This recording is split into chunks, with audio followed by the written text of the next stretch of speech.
Selamat pagi, jemaat yang dikasihi Tuhan Yesus Kristus. Sebelum kita mulai beribadah pada hari ini, marilah kita sejenak mengambil waktu untuk bersat teduh. Sat teduh dimulai.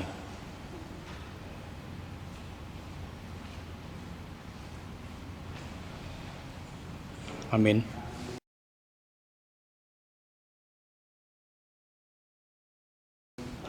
Liturgi berhimpun. Kini kita akan merayakan dan memperingati kenaikan Yesus Kristus ke sorga. Sesaat setelah tubuhnya hilang dari pemandangan murid-muridnya, sosok malaikat menyapa mereka. Hai orang-orang Galilea, mengapakah kamu berdiri melihat ke langit? Yesus ini yang terangkat ke sorga meninggalkan kamu, akan datang kembali dengan cara yang sama seperti kamu melihat dia naik ke sorga. Kisah Para Rasul 1 ayat 11. Dengan demikian kita diingatkan akan adanya masa penantian untuk penjumpaan kembali. Kita sedang menunggu, dan apa yang perlu kita lakukan? Tentu tidak dengan berdiam dan melamun. Namun kita mengerjakan panggilan sebagai orang percaya. Kita sambut pengutusannya, kita beria-ria dalam pelayanan untuk kemuliaannya, dan terus bersemangat sampai kita bersamanya kembali. Tuhan, utus aku. Umat Tuhan, mari kita angkat Kidung Jemaat nomor 226 ayat 1 sampai dengan 3. Dia nobatkanlah.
Perayaan dan peringatan kenaikan Yesus Kristus ke surga melalui ibadah ini didasari nama Tuhan yang menjadikan langit dan bumi,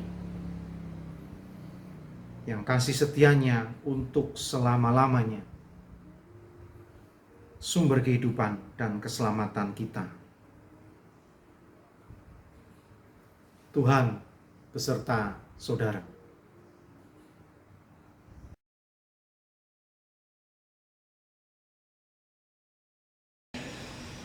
Tema ibadah kita saat ini adalah Kuutus Kau.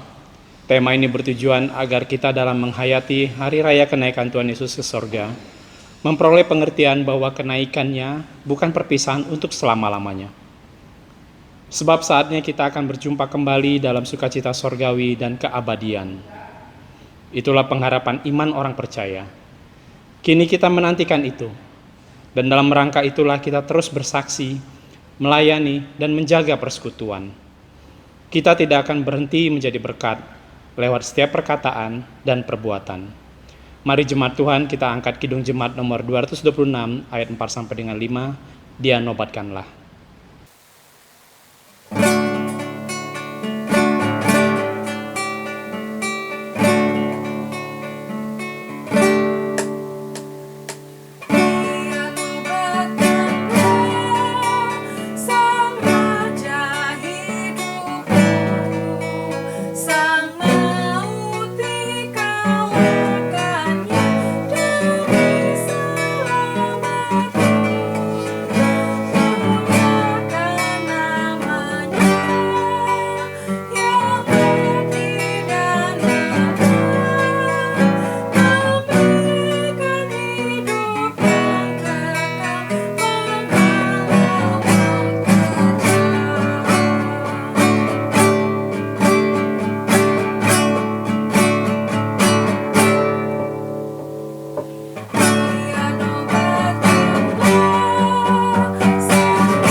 Kita akan masuk dalam pengakuan dosa.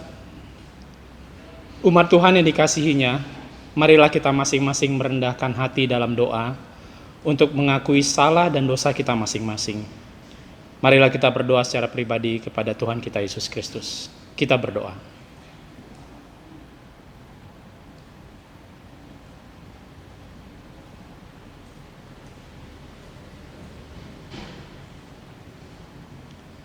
Sesaat Engkau naik ke surga, terucap doa dan janji. Doa agar kami menjadi satu dan janji-Mu akan menyediakan tempat di surga kemudian. Engkau akan datang kembali.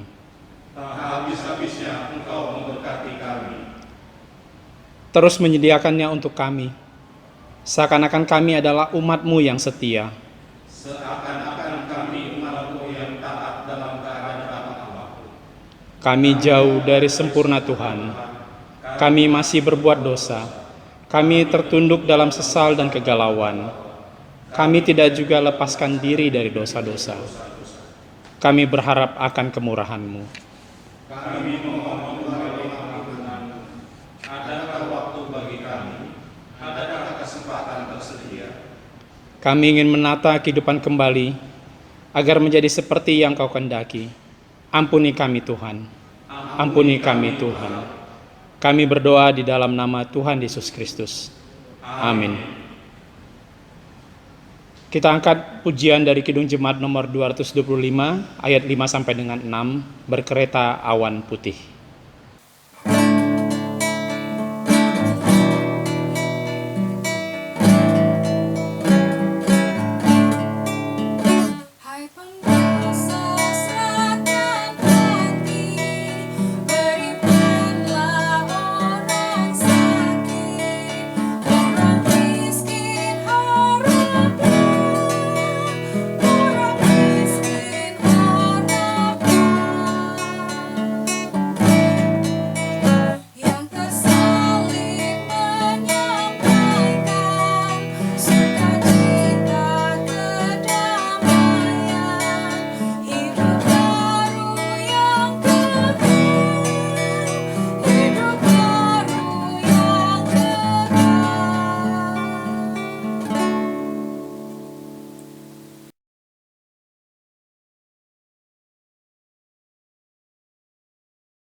Tuhan menyatakan kasih-Nya dan kemurahan-Nya melalui berita anugerah yang saya bacakan dari 1 Yohanes pasal 1 ayatnya yang ke-7.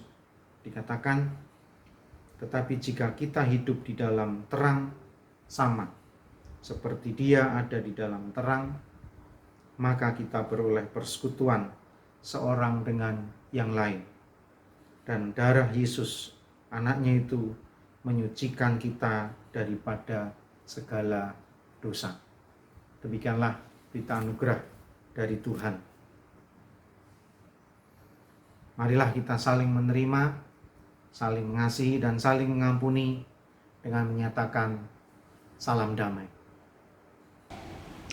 Umat Tuhan, sebelum kita masuk dalam liturgi pelayanan firman, marilah kita angkat pujian dari Kidung Jemaat nomor 389, ayat 1 sampai dengan 4.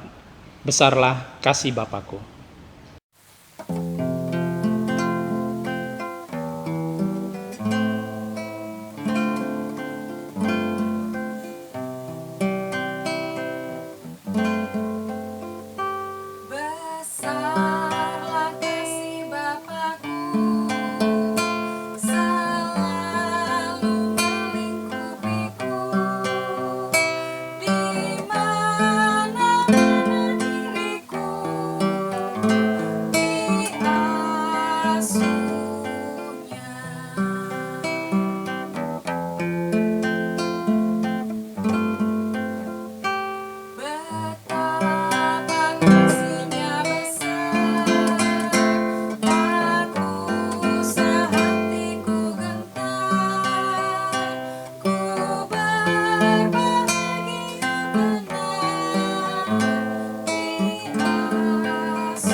Bapak Ibu saudara sekalian, apa kabar hari ini?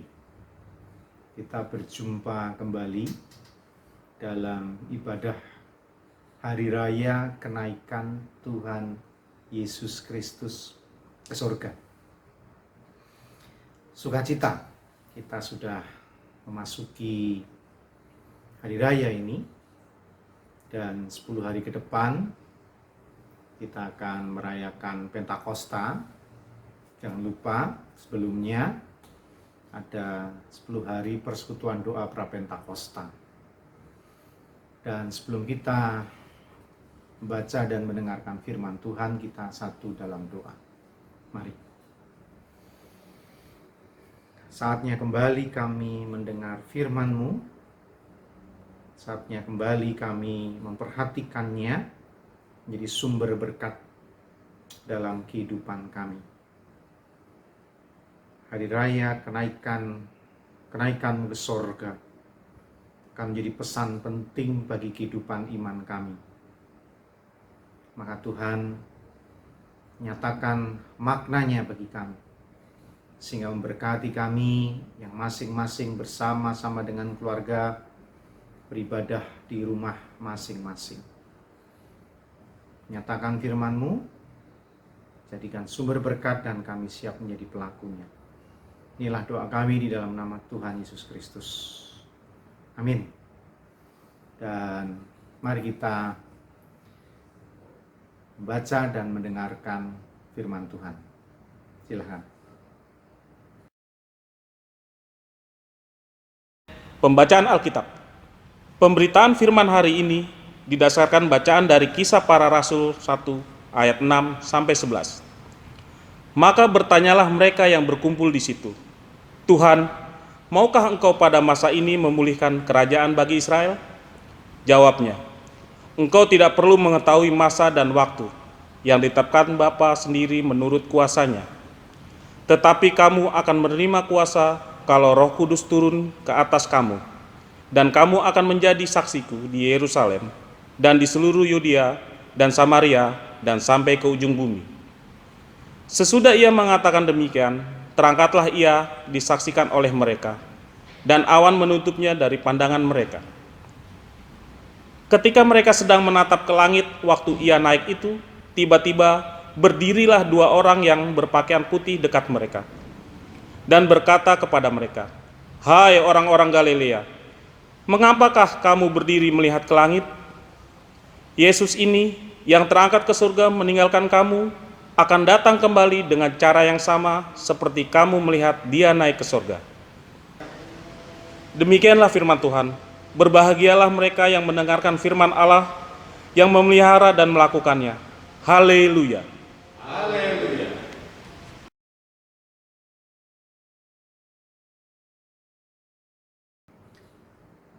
Saudara-saudara, tadi kita sudah mendengarkan firman, membaca Alkitab kita dari Kisah Para Rasul 1 ayat 6 sampai 11, dan saatnya kita akan merenungkannya dalam satu tema, Ku utus kau. Tuhan mengutus kita. Saudara, bayangkan jika saat Tuhan Yesus naik ke surga, saudara ada di sana, ikut sama-sama dengan murid-murid, Maria Ibu Yesus, para perempuan yang lain, menjadi saksi kenaikannya ke surga. Pasti mempesona ya, karena saya membayangkan kejadian pada waktu itu luar biasa, ajaib dan mengesankan. Tapi saudara, menjadi penonton saja tidak ada artinya.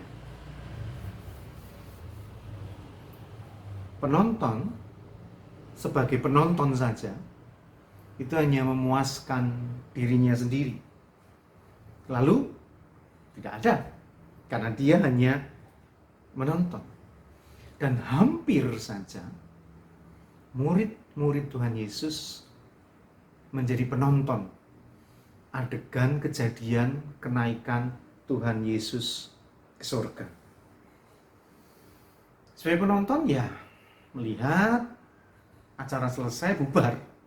Setelah itu tidak ada yang dikerjakan, tidak ada yang dilakukan. Namanya saja penonton. Bapak Ibu saudara sekalian, kenaikan Tuhan Yesus Kristus ke surga bukan sekedar tontonan. Bukan sekedar tontonan. Dan yang hadir pada waktu itu sebagai saksi diharapkan bukan saja sebagai penonton. Karena begini saudara, sebagus-bagusnya tontonan, pagelaran, konser, acara, tidak ada artinya jika hanya sebatas memuaskan penontonnya. Tapi kalau penonton itu kemudian mengalami perubahan dalam hidupnya, itu baru sebuah mahakarya yang luar biasa, super. Jadi film, penyanyi, penyaji, sekarang tuh trennya kan webinar, ya, seminar lewat virtual, web, ya, pengkhotbah virtual, apapun lah saudara. Mereka hebat, ya, mereka hebat. Tapi sekali lagi tidak ada artinya saat orang-orang yang menonton setelah selesai tidak terjadi apa-apa dalam dirinya. Para penonton itu tidak punya arti, tidak punya makna, tidak punya nilai ketika tidak terjadi apa-apa dalam dirinya. Akhirnya pesannya hambar. Itu kan istilahnya masuk telinga kanan, keluar telinga kiri. Itu percuma. Itu disebut luar biasa kalau si pembicara yang ditonton, yang disaksikan itu hebat, yang menonton kemudian memutuskan untuk mengikuti, menaati, melakukan apa yang dikatakan, apa yang disampaikan, apa yang disaksikan, apa yang ditontonnya pada saat itu. Itu baru luar biasa. Bapak Ibu Saudara sekalian, kenaikan Tuhan Yesus Kristus semakin luar biasa karena kejadiannya luar biasa, yang menonton juga luar biasa. Mereka, para murid, tidak sekedar melihat selesai, tidak. Tapi mereka kemudian mengerjakan apa yang dikatakan oleh Yesus yang naik ke surga itu. Mereka bukan sekedar penonton, dan kenaikannya ke surga bukan sekedar tontonan. Nah, Bapak Ibu Saudara sekalian, ini penting. Ini harus kita garis bawahi. Bahwa para murid setelah menyaksikan, menonton kejadian itu, mereka mengalami perubahan. Dan perubahan itu sangat mendasar. Perubahan paradigma, kerangka berpikir. Jadi sebuah perubahan yang sangat mendasar.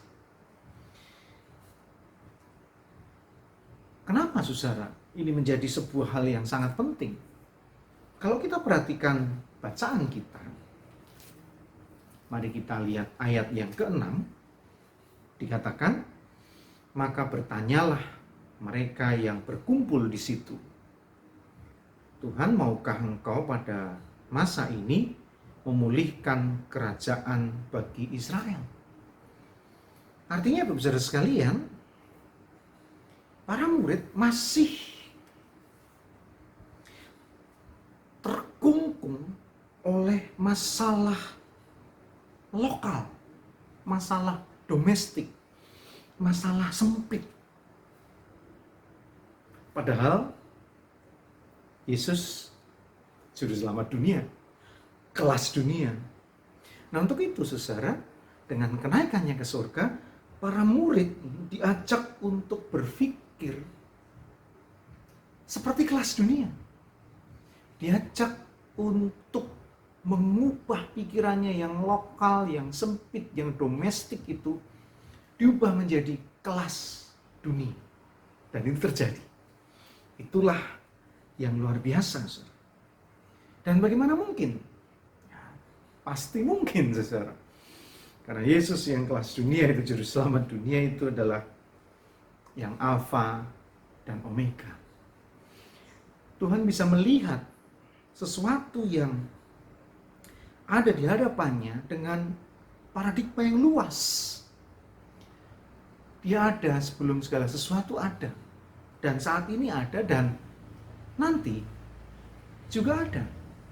Nah, artinya para murid diajak untuk tidak berpikir di saat itu saja. Tapi diajak juga untuk memikirkan apa yang akan terjadi nanti. Sehingga mereka harus keluar dari kungkungannya. Sehingga pertanyaan, Tuhan, apakah engkau mau memulihkan Israel, kerajaan Israel pada saat ini bagi Tuhan? Itu pertanyaan yang sudah harus ditinggalkan. Pertanyaan yang tidak lagi cocok, relevan dengan keadaan para murid yang percaya kepada Yesus yang Alfa dan Omega, pada Yesus yang menjadi juru selamat dunia itu, kelas dunia itu. Saudara, para murid berhasil diajak keluar dari kungkungan lokalitas mereka. Dan itu menjadi cikal bakal kekristenan. Jadi kekristenan mewarisi para murid yang berhasil keluar dari kungkungannya. Sehingga kekristenan, di mana Tuhannya adalah Alfa dan Omega tadi, sehingga kekristenan menjadi solusi, menjadi jawaban atas setiap perkara di setiap masa. Karena kekristenan tidak mengajak kita kepada kehidupan, ditarik kepada kehidupan Yesus yang dulu, tidak. Tidak, saudara. Yesus yang dulu ya ada. Yesus yang saat ini ada, Yesus yang akan datang ada. Artinya Yesus yang ada di setiap bagian kehidupan itu siap menjadi solusi bagi kehidupan kita. Nah, artinya saudara, sekali lagi kekristenan mewarisi cara berpikir keluar dari kungkungan itu. Dan untuk itulah saudara, kekristenan menjadi jawaban dari setiap perkara. Kita tidak diajak untuk menjadi seperti yang Yesus pakai pada zaman itu, yang Yesus makan pada zaman itu, gaya hidup Yesus pada zaman itu, tidak. Karena Yesus akan memberikan jawaban di saat di mana kita berada. Dan Yesus akan memberikan jawaban di saat era, zaman, peradaban yang akan datang. Jadi kita tidak ditarik ke zaman kuno, ke zaman masa lalu, tidak, saudara-saudara. Tidak. Kalaupun sekarang lagi tren ya, Pak Bambang Nursenam misalkan, dia belajar bahasa Aram, bahasa yang Yesus pakai. Itu bukan ingin menjadi seperti Yesus, bukan, saudara. Tapi karena kebutuhan studi. Nah, ketika mengenal cara berkomunikasi di zaman Yesus, maka semakin mudah bagi kita untuk mengerti makna Alkitab, makna pesan-pesan Alkitab. Maksudnya itu, saudara ya, bukan kok kita ingin kemudian berpakaian, bergaya hidup, menjalani kebiasaan-kebiasaan pada zaman itu, bukan, saudara, bukan.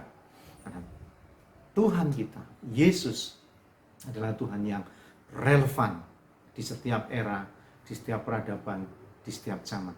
Seperti para murid yang berhasil dibawa keluar dari kungkungan mereka. Itu pesan pertama yang penting ketika kenaikan Tuhan Yesus Kristus ke surga. Dan yang kedua, saudara, mari kita perhatikan ayat yang ke-8. Dikatakan, tetapi kamu akan menerima kuasa. Saya berhenti di situ dulu, saudara. Kuasa ini diterjemahkan dari bahasa Yunani dunamai, saudara. Kata apa yang saudara segera ingat? Kata dunamai, dunamis, dinamit. Ya, itu maksudnya, saudara ya. Sesuatu yang tidak diam, tapi terus bergerak. Seperti dinamit, meledak, yang membawa pengaruh, memiliki dampak. Kuasa maksudnya itu. Membawa dampak, memiliki pengaruh. Kuasa itu yang dimaksudkan, saudara. Nah, sehingga ini konsisten dengan ajaran Tuhan Yesus agar kita menjadi terang, menjadi garam. Itu kan memberi dampak, membawa rasa.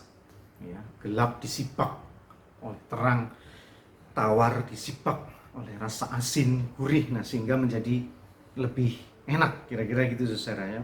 Nah, tentang kuasa ini, tentang dunamai ini, saudara tidak perlu membayangkan pengaruh dan dampak itu adalah dampak yang besar, seperti ledakan nuklir misalkan. Tidak, saudara ya. Garam yang secukupnya pun sudah membawa rasa enak. Ya. Terang yang secukupnya pun lebih nyaman, ya, daripada yang terang sampai silau kan. Tapi cukup menghilangkan gelap, itu jauh lebih nyaman. Jadi masing-masing orang diberi kuasa itu oleh Tuhan sesuai dengan kebutuhannya. Berbeda-beda, berbeda-beda. Dan ini tidak perlu membuat kita jadi iri. Wah, dia bisa begini, wah, dia bisa begitu. Tidak. Saudara, pasti Tuhan berikan itu.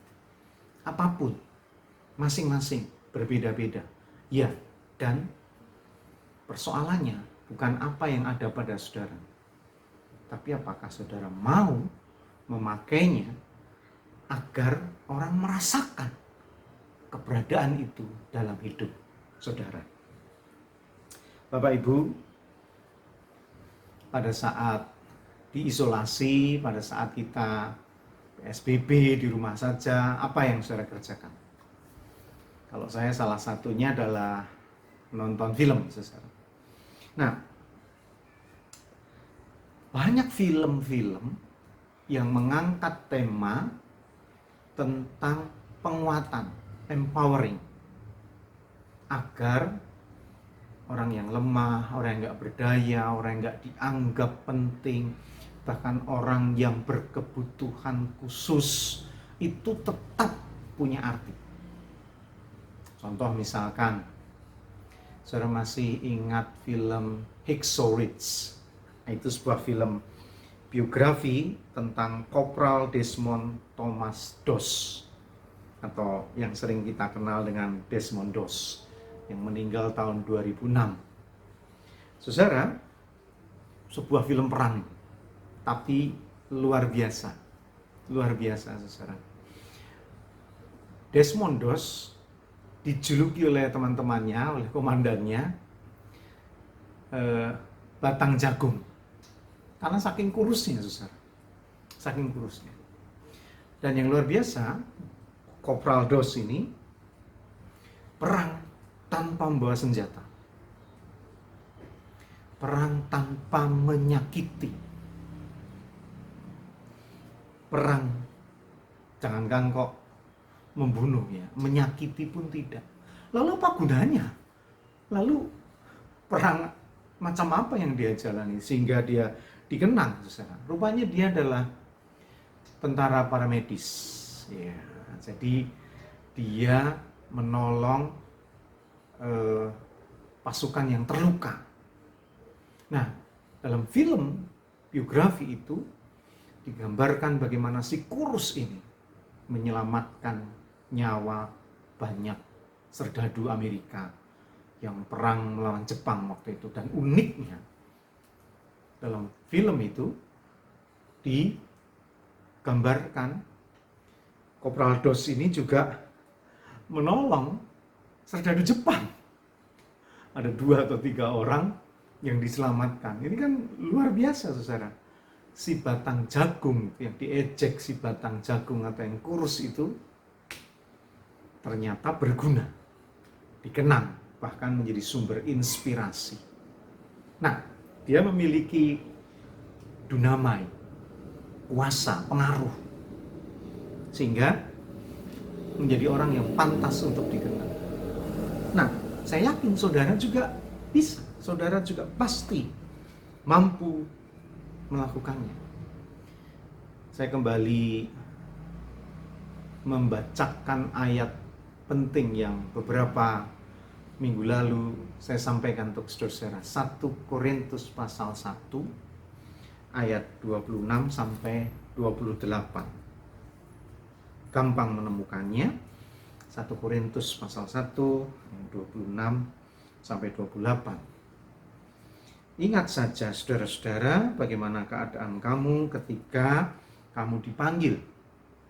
Menurut ukuran manusia, tidak banyak orang yang bijak, tidak banyak orang yang berpengaruh, tidak banyak orang yang terpandang.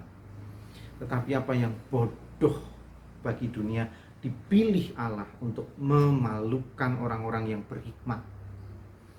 Dan apa yang lemah bagi dunia dipilih Allah untuk memalukan apa yang kuat. Dan apa yang tidak terpandang dan yang hina bagi dunia dipilih Allah. Bahkan apa yang tidak berarti dipilih Allah untuk meniadakan apa yang berarti. Sebuah ayat yang sangat luar biasa, saudara.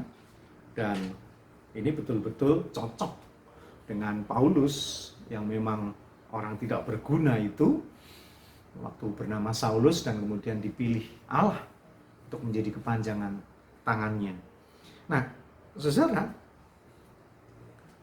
para murid diberi kuasa sebagai orang-orang yang lemah, tak berdaya, akan diperlengkapi sama dengan saudara dan saya.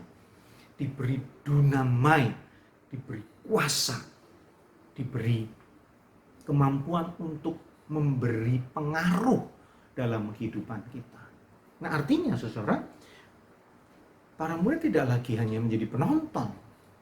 Kenaikannya bukan hanya tontonan, tapi cara Tuhan mengubah mereka dari penonton menjadi saksi. Saksi yang mampu memberi pengaruh. Karena Bapak Ibu Saudara sekalian, kalau berbicara tentang bersaksi, marturia, dan bersaksi yang paling sempurna adalah bukan dari ucapan. Saudara tahu itu, bukan saja lewat ucapan, teori saja, tapi seperti amanat agung. Matius 28 ayat 19 sampai 20 dikatakan, karena itu pergilah,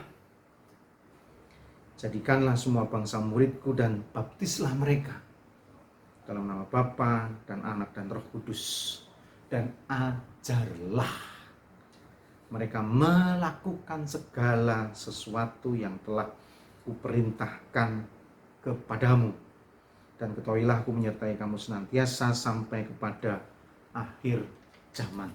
Nah, Bapak Ibu Saudara sekalian, dalam amanat agung ini, khususnya dalam ayat yang ke-20, kita bisa melihat sebuah kesimpulan yang menarik.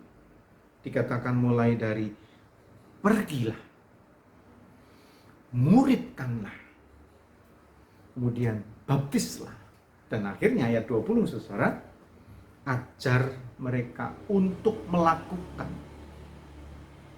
Nah, jadi bersaksi itu sekali lagi yang paling utama bukan saja teorinya, ajarannya, tapi bagaimana prakteknya, bagaimana apa yang dilakukan. Bapak Saudara sekalian, Yesus melakukan, murid-murid mengikuti dengan taat, walau berat. Ini bukan perkara sederhana. Menjadi imitasio Kristus, imitasio Kristi, bukan perkara sederhana, saudara. Maka di dalam bacaan kita memang diingatkan, ketika mereka menjadi saksi, setelah mereka punya kuasa tadi, maka mereka harus berhadapan-hadapan dengan sebuah istilah yang Tuhan Yesus pilih, dengan menyebutkan paling tidak ada 3 nama kota. Saudara perhatikan ayat yang ke-8 bacaan kita. Saya lanjutkan tadi yang sudah saya baca. Dan kamu akan menjadi saksiku di Yerusalem dan di seluruh Yudea dan Samaria. Ada 3 kota, saudara. Ini menunjukkan betapa beratnya para murid untuk menjadi saksi, untuk tidak sekedar sebagai penonton itu, tapi orang-orang yang punya kuasa, punya pengaruh, harus menyapa kota-kota itu. Ini punya makna, saudara. Yerusalem, pusat para imam, orang-orang Farisi, imam-imam yang menyalibkan Yesus, musuh-musuh besar yang sedang berburu para murid, orang-orang yang percaya pada Yesus. Para murid harus datang ke sana. Yudea adalah pusat pasukan bangsa Romawi yang ada di wilayah Palestina dan sekitarnya. Mereka yang mengeksekusi Tuhan Yesus. Para murid harus datang. Samaria. Nah, kita tahu, saudara, Samaria adalah pusat orang-orang Samaria yang membenci orang-orang Israel, yang konflik, yang bermusuhan pada saat itu. Dan mereka harus datang. Ini kan sebuah gambaran betapa berat apa yang harus mereka lakukan. Tantangannya begitu berat. Dan dikatakan sampai ke ujung dunia, ujung bumi. Ini juga sebuah istilah ini, saudara ya. ujung bumi kan ada yang mengatakan itu Roma. Ya oke, katakanlah Roma. Artinya sampai ke negeri yang jauh, ke tempat yang jauh, ke tempat-tempat yang tidak diketahui. Dan tantangan-tantangan itu jelas ada di depan para murid. Artinya Bapak Ibu Saudara sekalian, para murid diutus menjadi saksi untuk menyampaikan kabar sukacita dan melakukan apa yang Yesus lakukan. Dan itu mereka kerjakan terus berabad-abad sampai akhirnya saudara dan saya menjadi orang yang mengenal siapa Kristus. Dan saat ini murid itu adalah saudara dan saya. Kita diberi kuasa untuk mempengaruhi dan pakai itu untuk bersaksi agar semua orang tahu siapa Yesus yang mati dan bangkit itu dan sekarang naik ke surga untuk menyediakan tempat bagi saudara dan saya, dan saatnya kelak Dia datang untuk membawa kita agar di mana Dia berada, kita berada. Selamat merayakan Hari Raya Kenaikan Tuhan Yesus ke surga, dan Tuhan memberkati kita semua. Amin. Kita bersaat hening sejenak. Kiranya firman Tuhan memberkati saudara.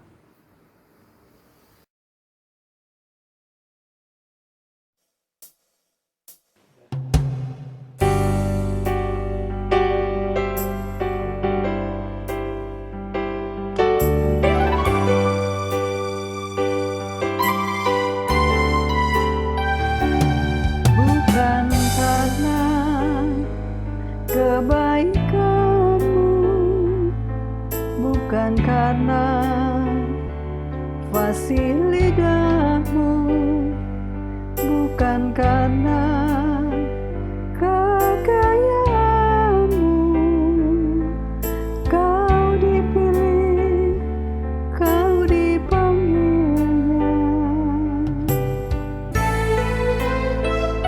Bukan karena kelebihanmu, bukan karena baik rupamu, bukan karena kecakapanmu, kau dipanggil, kau dipakainya.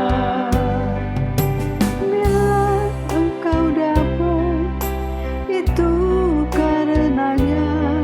Bila engkau punya semua daripadanya, semua karena anugerahnya diberikannya pada kita. Semua anugerahnya bagi kita bila kita dipakainya.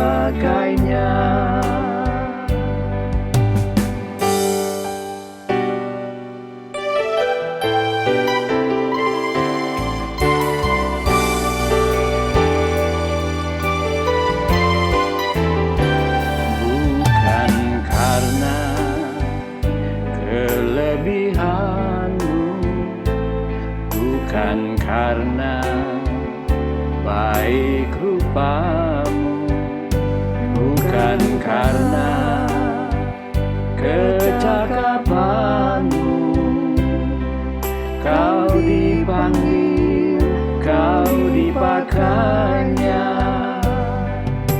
Bila engkau dapat, itu karenanya.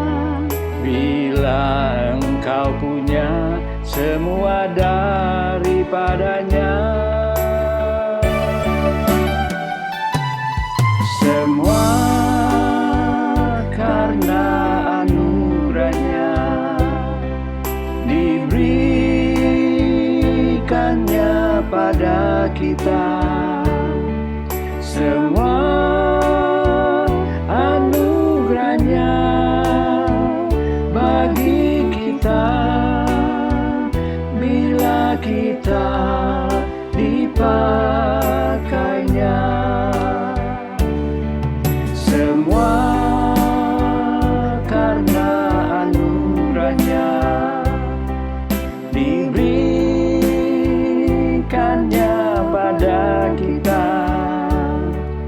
semua anugerahnya bagi kita bila kita dipakainya.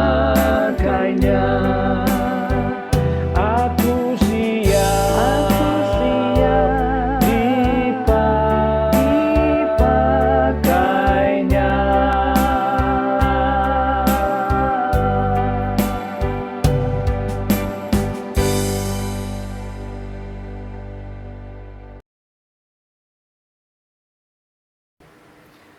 Saudara, mari kita satu dalam doa. Untuk pertama sekali kami hendak berdoa bagi saudara kami yang saat ini mengalami sakit, yang dirawat secara khusus, baik di rumah maupun di rumah sakit. Dan kiranya Tuhan hadir memberi kekuatan dan menyembuhkan mereka. Kami berdoa untuk Oma Evi Manangkalangi, Bapak Ibu Juhri, Ibu Ismara, Bapak Mami Katamsi, orang tua dari Ibu Rince dan Pak Yakub, Saudara Boni Saragi, Ibu Tiraman Sibarani, Ibu Teresia Tambunan, Diana Rumpoko, Pendeta Totok Subianto, dan saudara kami lainnya. Berkati setiap obat, setiap usaha, tim medis yang bekerja, kiranya membawa kesembuhan yang sempurna. Doa kami untuk kehidupan kami sehari-hari, Tuhan berkatilah, khususnya keadaan ekonomi kami, yang sebagian di antara kami terpuruk. Tuhan beri kreativitas, beri kekuatan, kesabaran untuk menanggung ini semua. Dan tidak perlu kami harus menjatuhkan harga diri kami, menjadi pengemis, menjadi peminta-minta. Tapi Tuhan beri kesabaran dan kekuatan, sehingga kami dapat mencari nafkah dengan cara yang baik. Dan terutama kami bahu-membahu mengurangi beban pergumulan setiap sesama. Sampai nanti ketika keadaan menjadi lebih baik, kami bekerja kembali, mencari nafkah kembali, dan diberkati bahkan menjadi sumber berkat. Secara khusus doa kami untuk anak-anak, untuk masa depan mereka, studi mereka, kegembiraan mereka. Kiranya di masa-masa sulit ini mereka bertahan dengan baik, dan sampai akhirnya mereka boleh kembali bertemu dengan kawan-kawannya, bermain kembali, bersekolah kembali, dan menjadi sumber sukacita di dalam hidup mereka. Secara khusus doa kami untuk para medis, dan berkatilah agar mereka terus berjuang menaklukkan virus COVID-19 ini. Berkati kehidupan mereka, keluarga mereka, juga para pasien yang tertular virus COVID. Tuhan beri kesabaran dan kekuatan serta sembuhkan. Bagi yang korban meninggal, Tuhan beri kesabaran pada keluarganya, agar mereka tabah dan menjalankan kehidupan mereka kembali dengan baik. Tidak lupa bagi para pemimpin kami, Tuhan berkatilah agar mengambil keputusan yang terbaik dan dapat melewati ini semua bersama-sama dengan seluruh rakyat, dan kami terlepas dari belenggu pergumulan ini dan menang atasnya. Inilah sebagian doa kami, permohonan kami, pengharapan kami yang kami ingin sempurnakan dalam doa yang Kau ajarkan pada kami. Bapa kami yang ada di sorga, dikuduskanlah namamu, datanglah kerajaan-Mu, jadilah kehendak-Mu di bumi seperti di sorga. Berilah kami pada hari ini makanan kami yang secukupnya, dan ampunilah kami kan kesalahan kami seperti kami juga mengampuni orang yang bersalah pada kami. Dan janganlah membawa kami ke dalam pencobaan, tapi lepaskanlah kami dari yang jahat. Karena Engkau-lah yang punya kerajaan dan kuasa dan kemuliaan sampai selama-lamanya. Amin.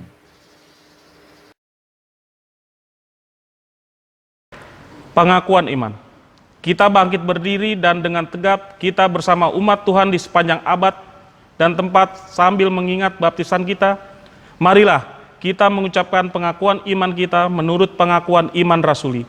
Dan masing-masing hendaklah menyatakan, Aku percaya kepada Allah, Bapa yang Maha Kuasa, Khalik langit dan bumi, dan kepada Yesus Kristus, anaknya yang tunggal Tuhan kita, yang dikandung daripada Roh Kudus, lahir dari anak darah Maria, yang menderita sengsara di bawah pemerintahan Pontius Pilatus, disalibkan, mati dan dikuburkan, turun ke dalam kerajaan maut, pada hari yang ketiga bangkit pula dari antara orang mati, naik ke surga, duduk di sebelah kanan Allah Bapa yang Maha Kuasa, dan dari sana ia akan datang untuk menghakimi orang yang hidup dan yang mati. Aku percaya kepada Roh Kudus, gereja yang kudus dan am, persekutuan orang kudus, pengampunan dosa, kebangkitan orang mati, dan hidup yang kekal. Amin.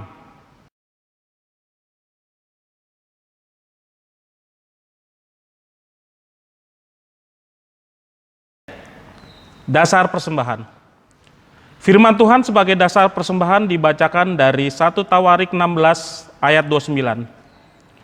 Berilah kepada Tuhan kemuliaan namanya, bawalah persembahan dan masuklah menghadap Dia.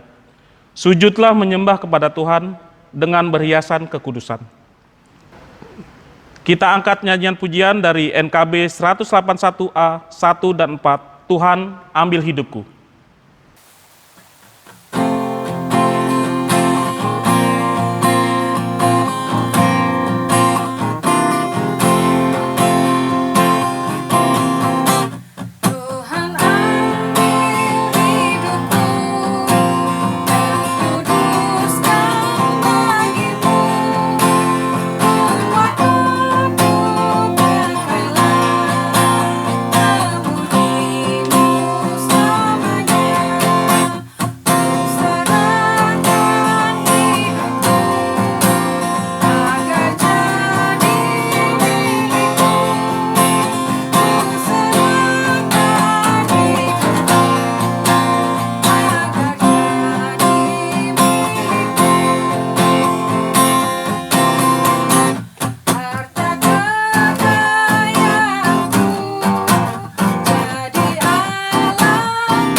Mari kita berdoa.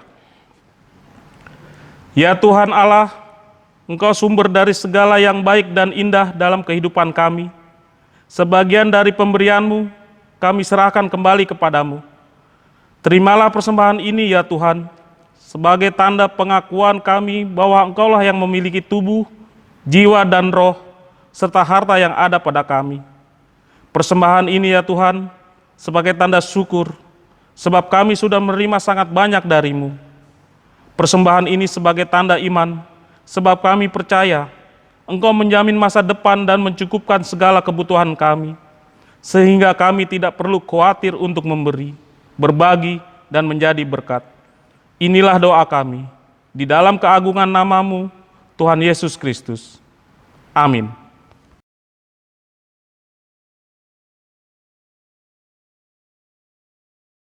Kami songsong jemaat bangkit berdiri untuk menyanyikan PKJ 182 ayat 1 dan 3, Kuutus Kau.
Rendahkanlah hatimu kepada Tuhan dan sesamamu.